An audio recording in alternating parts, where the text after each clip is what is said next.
So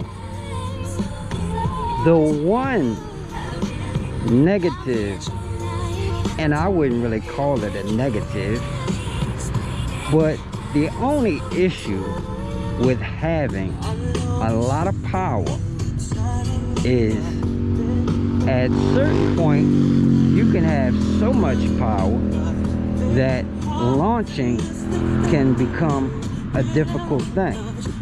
Now, sure, you can adjust your throttle and your ramp up to limit a smooth launch. However, if you're about racing, you want maximum power, maximum torque immediately at any time. You don't want any ramp ups, or, you know, at least if you want to utilize all that power. Okay, now that being said, I've had a little troll talk shit about me launching my bike and he tried to tell me, you don't know how to ride, you can't launch your bike.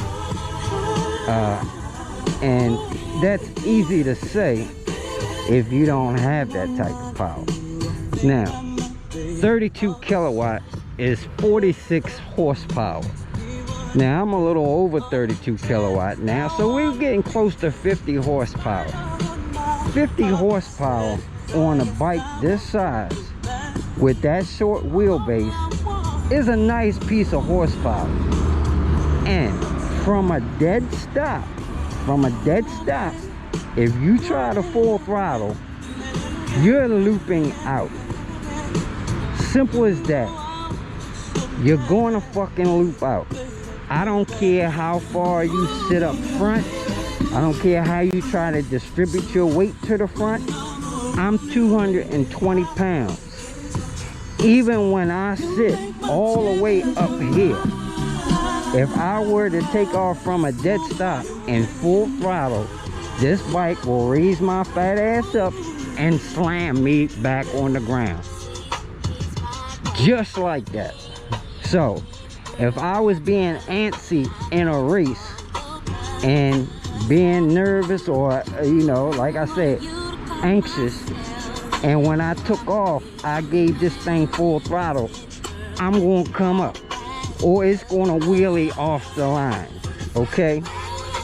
So, say that shit you want to say. That's why supercars with extreme amounts of power, they do rolling starts. Because most of those cars don't hook up, meaning get traction. They'll sit there with their wheels spinning. So they do rolling starts and then take off. Same thing, which is good for me. Man, if I'm cruising along 20 miles an hour, then I can give it, I still can't give it full throttle at 20 miles an hour. It's still gonna loop out, but it's a lot easier launching from 20 miles an hour than a dead stop. Now, I do have an extended swing arm for this thing, and it does work. That is how I got that insane 0 to 60.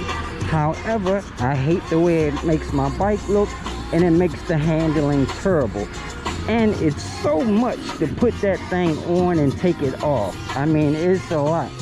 You know, you gotta disconnect your phase wires and all that. It's just a lot of work. I wanted to have a custom swing arm where I could extend it, you know, unlock and extend it, but I haven't found a solution that would be, you know, durable enough to not break it with that type of power. So anyway, I've learned some other tricks of how to launch a bike watching motorcycle drag races. Okay, so there are other things you can do. However, still, like I said, for the little troll, obviously you feel like you were a professional launching a bike with 12 kilowatt or 15 kilowatt, which is about half that horsepower, 20 something horsepower. I mean, it's not the same, bro. Trust me, if I put you on my bike and you attempt to launch hard and get this thing full throttle, you're going to get body slammed on your head. I was going 45 miles an hour yesterday, and I forgot I was sitting up, you know, I wasn't in the tuck or positioned up front. I was just sitting up and I punched it, and I went straight into a wheelie at 45 miles an hour. And I'm not a wheelie guy. I scared the shit out of myself. So talk all the trash you want.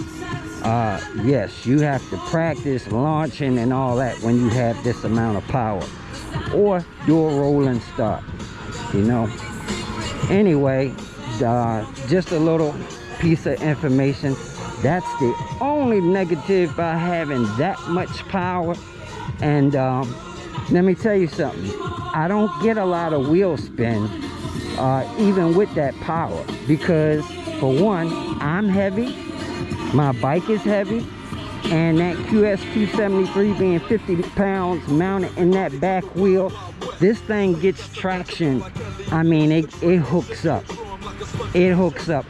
I can't even get wheel spin on gravel. That's how well this bike hooks up from the weight. So yes, even on gravel, if I gave it full throttle, I go straight into a wheel. But having that amount of power all other ways is great, because I can be cruising along 40-50 miles an hour, punch it and pass cars, you know, do a terminal pass at that speed. And I mean, go from 60 to 70 miles an hour in a couple seconds. It doesn't take all day. It don't take 20-30 seconds to get from 60 to 70. So yeah, man. All right, just put that out there for the little troll talking about launching and all that. Hey, you don't know how to ride, you can't launch your bike. Yeah, bro, well, you ain't got 50 horsepower. So yeah, it does take a lot more skill and wherewithal to launch a bike like this. I was watching them tunnel races, and I noticed none of them bikes was lifting up in the front. Man, when I try to do my 0 to 60s and all that, even when I set my bike up to do launches, when I take off, that front wheel is off the ground. It might be off the ground by like that much going along, but it is off the ground. I didn't see none of them bikes. I didn't even see them, you know, attempting to raise up at all. So yeah, it's a different power level. So anyway, need to put that out there for anybody thinking about running over 30 kilowatt, over 40 horsepower on a short wheelbase. Take it easy, take care, crisscrossing wires, and that's just a little something you should know. Peace.